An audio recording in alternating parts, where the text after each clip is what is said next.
Welcome to Conversations Live. For more than a decade, we've brought you the best in books, entertainment, celebrity interviews, and current events. When the movers and shakers of the world have something to say to you, they say it to us first. Here's your host, Cyrus Webb. Welcome back, everyone, to Conversations Live. I'm your host, Cyrus Webb. Glad you all could join us once again. For our radio audience tuning in at WYAD 94.1 FM and WYADonline.com, we're glad that you all can be with us. Also joining us online, thanks to our friends at iHeartRadio and Amazon Music.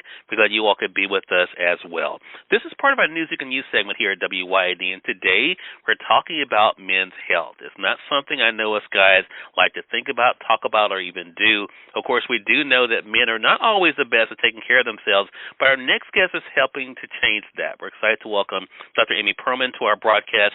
She's on a mission to raise awareness about men's health issues and empower us to become better advocates for ourselves, not only, of course, for us, but also for our families as well. Dr. Pearlman, thank you again for the time. Really appreciate it. Thank you so much for having me. Excited to be here. And this is an important topic for all of us. I want to just dive right in, Dr. Pearlman. Why are men more reluctant than women to normally visit a doctor and get screenings?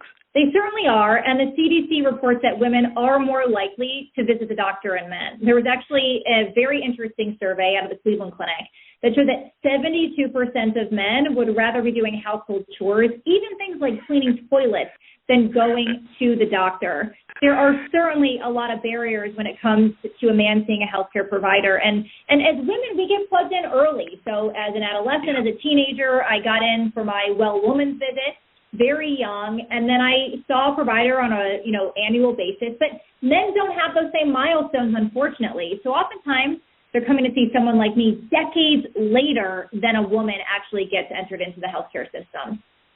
Well, I'm pushing up on 50 myself, Dr. Pearlman, so I'm thinking about the appointments I need to be making. But what are the top health issues for men, and how can they be prevented or even addressed? Yeah, so a lot of the conditions that men suffer with are actually very similar conditions that affect women. So that includes heart disease, cancer, depression, but there are also unique issues like Peyronie's disease, which affects 1 in 10 men. So a lot of things even specific for male health.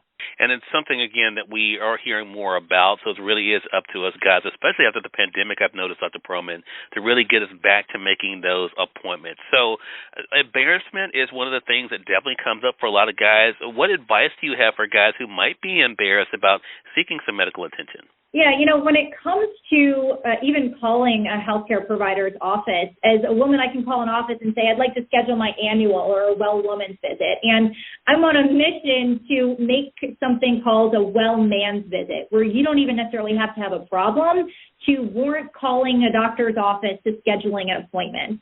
But, a lot of times when guys call an office, they have to tell a complete stranger, I'm calling in for this concern, and that can be a huge barrier. So I actually encourage people to go online to look up their symptoms and not necessarily go down a rabbit hole of their concern, but to learn some of the terminology, to learn some of the common questions that can help get that conversation started. When they actually make it in to see a healthcare provider, they're sitting down with someone, and they have to start the conversation.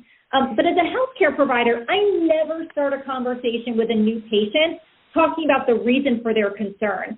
I always develop that rapport and trust, talking about something completely different, less embarrassing, less taboo, that looks something like, let's talk about your overall health. And I do that before even getting into some of those more embarrassing and taboo topics. Such an important thing, and Dr. Pearlman, I really appreciate you sharing this information for our audience. Again, everyone, Dr. Amy Pearlman is our guest, helping us guys understand the importance of making sure we're taking better care of ourselves, taking care of our health, being proactive when it comes to getting screenings, but also knowing it's not just for us, but for our families as well. So, Dr. Pearlman, for our audience out there, where can they go for more information? Absolutely. So I would encourage people to check out talkaboutpd.com. And then if you have a specific concern, because every man and his concerns are different, go online, search your concern, find a specialist, and see someone. It can take time to get in to see a specialist, so making that call and appointment now to set yourself up for success going to this new year can have a big impact on your health and your peace of mind. Love that. Dr. Pearlman, thank you again. Really appreciate the valuable information and looking forward to having you on the broadcast again. Thank you so much. You have a lovely day. Hey, you as well. And we thank your audience for tuning in to another great segment of Conversations Live, part of our News You Can Use segment here at WYAD. Until next time, I'm your host, Cyrus Webb, saying as always, enjoy your day, enjoy your life, enjoy your world. Thank you all for choosing Conversations Live. Now let's go make today amazing. Take care.